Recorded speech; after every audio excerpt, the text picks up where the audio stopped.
Picture this. A student gets a word problem on their paper. They pick up their pencil, and without even really reading the sentence, they start circling numbers. Then they underline something, box a word, and then they add everything together and call it done. Sound familiar? If you spent any time in elementary school, you've probably seen this, and honestly, you can't blame the kids. They're doing exactly what they were taught. Find the numbers, find a keyword, do something with them. That strategy has a name, cubes, and it's everywhere. Teachers love it because it gives students steps to follow. Students love it because it feels like a system. But here's the thing, it might actually be making word problems harder for struggling learners in the long run. In this video, I want to walk you through why cubes fall short, what the research says about how kids actually build word problem understanding, and what you can do instead. So we're going to take a look at the cube strategy with 3 different problems, okay? And we're going to see why, there can be some success with this strategy and also the shortcomings or why this may not be the best strategy, especially as problems get a little bit more complex and difficult for students, okay? But let's go ahead and read it. It says Sarah had 45 friendship bracelets. She gave 12 of them to her classmates. How many bracelets does she have in total now? So if we go through and we follow the strategy, circle the numbers, we're going to go through and we circled the numbers, right? And again, people like the strategy because it's step by step and we feel like it's helping students, okay? Next, underline the question. We go through, how many bracelets does she have in total now? So we went through and we underlined the question, okay? We go through and box keywords, and the word gave is there. And so if you in the cube strategy, there's a lot of keywords, and the word gave tends to signal some type of subtraction. So if we go through and we take a look at the cube's logic, the student's boxes gave, often a keyword for subtraction, in total. Since she gave them away, they subtract. The math is 45 minus 45 minus 12 equals 33. And the result is success. The keyword gave correctly identifies the amount being removed from the whole. So again, this is a strategy where people will use the cube strategy. And also, if you take a look, this was a change problem, okay? She had a bracelet she gave, and we're not talking about schema right now, but it definitely works with these result unknown, sort of easier problems to do, or easier schemas, okay? Now we're going to take a look at what the cube strategy used with another type of problem.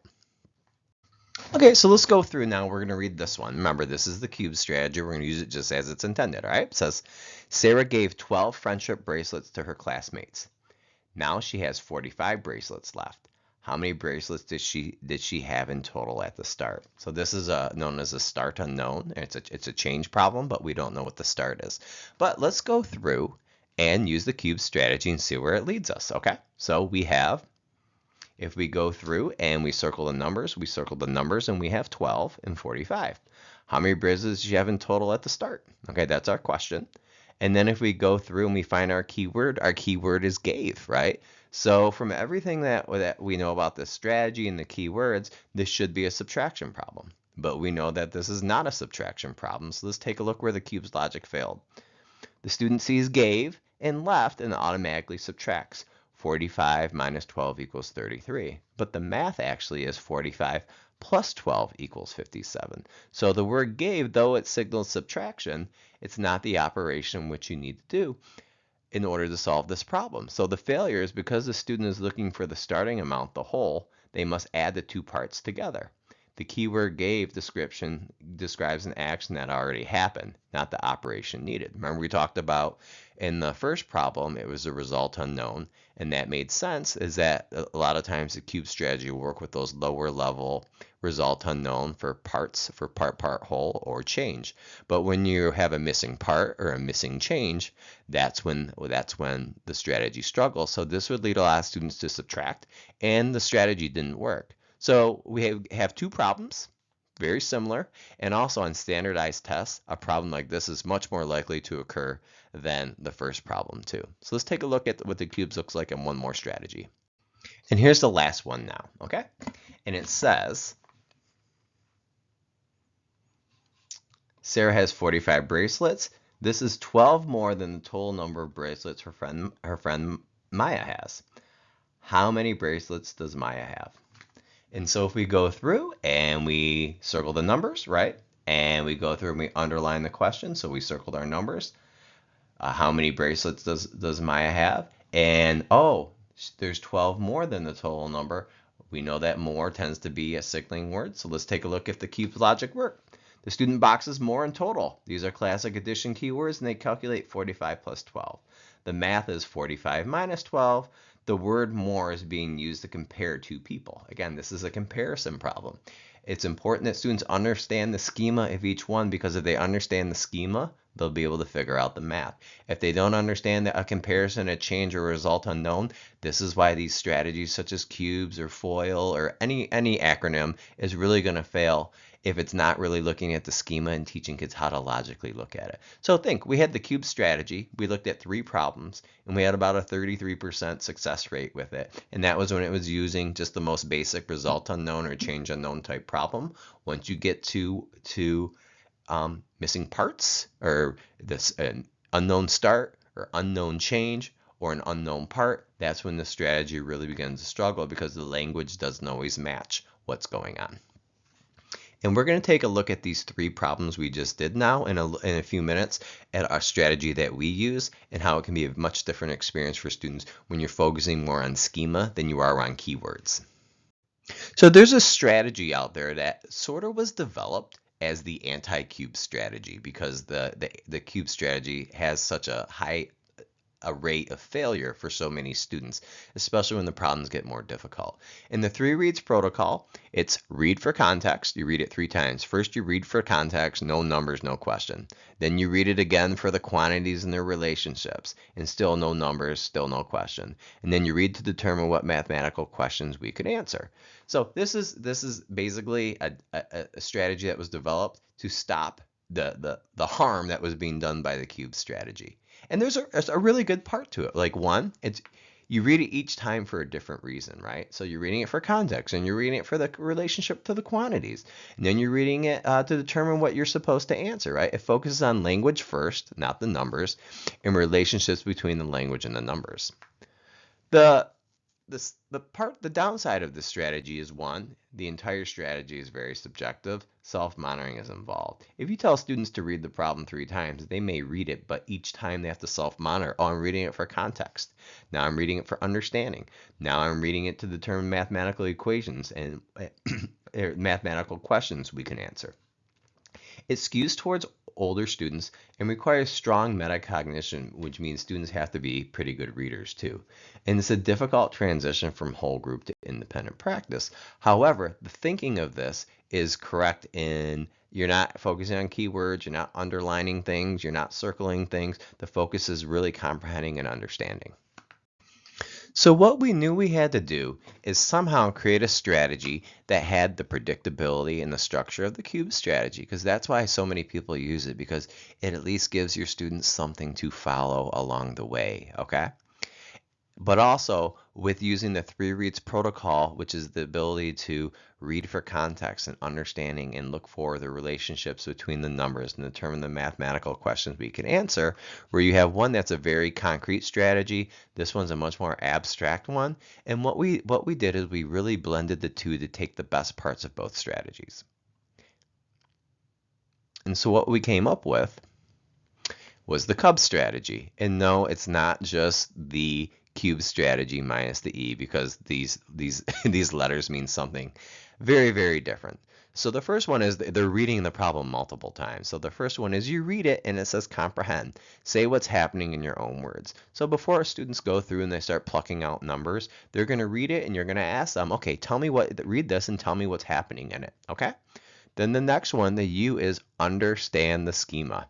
Reread the problem, and the problem is dealing with total, parts, change, compare, equal parts.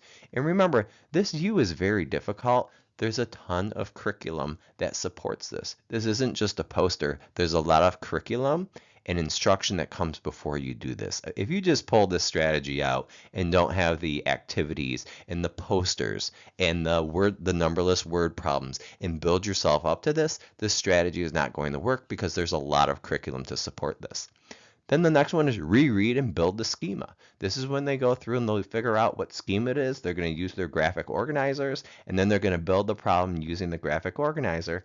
Then finally, for the last part, it's summarize and solve, Well, they'll be taking the information from their graphic organizer because they've identified the schema. They're going to figure out, am I adding, subtracting, multiplying, dividing? How do I figure this out? And again, I can't emphasize this enough. If you just take this poster and do not do the activities of building up schema and the understanding of it, it is not going to work, because when you get to the you understand the schema and build the schema, they're going to have no idea how to do this. So they have to have all the prerequisite, all the layers. We've talked a lot about layers of instruction. They need to have the layers of instruction in place before they can do this. So what we're going to do now is we're going to go through and we are going to work and use this Cub strategy. So the first part of the Cub strategy is we're going to go ahead and you're going to have the student read the problem. So go ahead, ready? Sarah had 45 friendship bracelets. She gave 12 of them to her classmates. How many bracelets does she have in total? So you would just go ahead and have a student say, okay, what's happening in the story? Well, Sarah made some bracelets and she gave some away, and we want to figure out how many she has. Okay? So that's the first part. The second part now is we're going to go through and it says reread the problem, understand the schema. Now remember, there's a lot of, you're not going to just going straight into a problem. You have a lot of curriculum that supports this. But is the problem dealing with total, parts, change, compare, and equal groups? So remember the word gave? We talked about the word gave and how that was a key word that we were using. And we're like, well, that's a key word and it meant subtraction. We're looking at this problem now. Yes, the gave is an important word, but it's not telling us it's subtraction. What it's telling us is that there was a change. So because we know that she had some bracelets and then she gave some away, that we know that this is actually a schema of a change problem. And we already know what the change is, right? So now that we've discovered it, we can go ahead to the next one, which is reread and build the schema. So we know this. We know that the change was 12. Okay, it says she gave 12 away, and we know that giving 12 away right there was subtraction. Okay, and it says Sarah had 45 bracelets. So we started with 45 and she gave 12 of them away. So how many does she have in total? So the word gave didn't tell us necessarily subtraction, it told us change. Then we looked at the context of it and it told us that 45 minus 12, and we know that 45 minus 12 is 33. And that's how we used schema for this first one. So, and again, remember, the actual cube strategy worked really well for this one, for this problem as well. So, and the last part, don't forget, for this, we've already kind of done it. We'll go ahead and summarize. Our summarizing is, well, Sarah started off with 45. She gave away 12. We ended up with 33, and we could go ahead and 45 minus the 12, and we know that equals 33. Now let's see if our strategy holds up, and let's see what the next problem looks like. So now we're going to go ahead and we're going to take a look at this next problem again, and we're going to go through. Now remember, this is where the cube strategy struggled quite a bit. Okay, so it says, let's go ahead and read it. Sarah gave 12 friendship bracelets to her classmates. She now has 45 bracelets left. How many bracelets does she have in total? So we'll go through. All right, Sarah gave some bracelets to her classmate. She now has 45 bracelets left. How many bracelets did she have in total? So we're going to go through again. And if we take a look at this, though, we know, again, we see the word gave. Sarah gave 12 friendship bracelets to her classmates. She now has 45 bracelets left. So again, gave isn't necessarily telling us subtraction. What it's telling us is, oh, there was a change in this problem. And the change was Sarah was giving something away.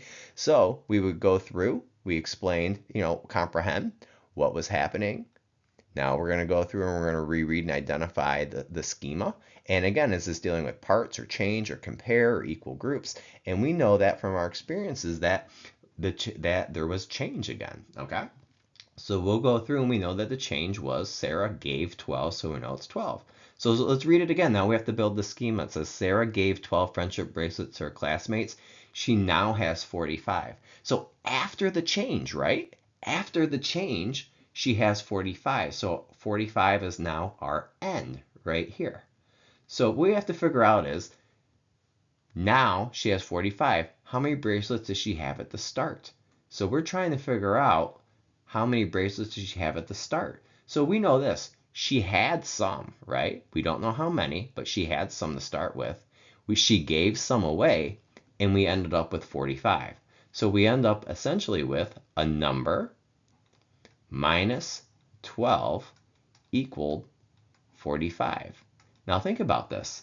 And when we're explaining this to our students, or your students are like, well, we don't know what this number is, but we know that we subtracted and got 45. So what we need to figure out is how can we undo this subtraction, right? What do we have to do to get back? We want to go from this 45. We want to get back to this. So if this number right here, we subtracted 12, what do we have to do? Oh, we have to go ahead and we have to add 12. So we would go through and we add it. And if we take a look, 5 plus 2 is 7, and 4 plus 1 is 5, and we went through. So again, the schema, we just filled in the schema, and then we figured out, okay, and again, this is a difficult problem. But remember, the cube strategy, they'd all be subtracting. And there was subtraction involved in this, but it's all about, well, we have to find the missing part or the start, so the whole schema is different. So we went through the problem, we filled it in, and then we realized what we have to do. And again, the big part was identifying the schema, building the schema, and then we went through and were able to figure out what operation, how we're going to solve this problem. Okay, so remember now we're going to go ahead and we're going to do this last problem. We're going to go through and we're going to read the problem. It says Sarah has 45 bracelets. This is 12 more than the total number of bracelets her friend Maya has. How many bracelets does Maya have? So we're going to go, remember, this is a little bit different now. So Sarah has 45 bracelets. This is 12 more. Now remember, if we were following the cube strategy or keywords, we'd say 12 more than the total number of bracelets her friend Maya has. How many bracelets does Maya have? And the important thing for this is we have to go through, we have to understand the schema right here. And if we take a look, though it's going to be tempting to say, oh, this is an addition. What we are doing, we are actually comparing.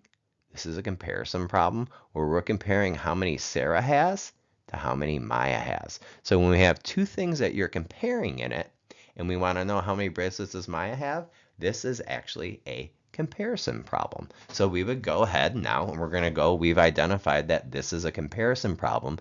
Now this is going to help us understand, because remember for this particular problem, it says 12 more, and your kids may be thinking, well, am I supposed to add? How do I go ahead and do I solve this? Okay.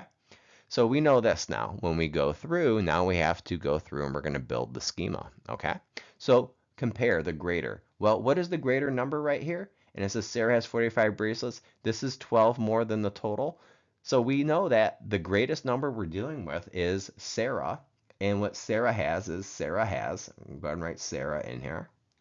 And Sarah has 45 bracelets, right? This is 12 more than the total number of bracelets that her friend Maya has.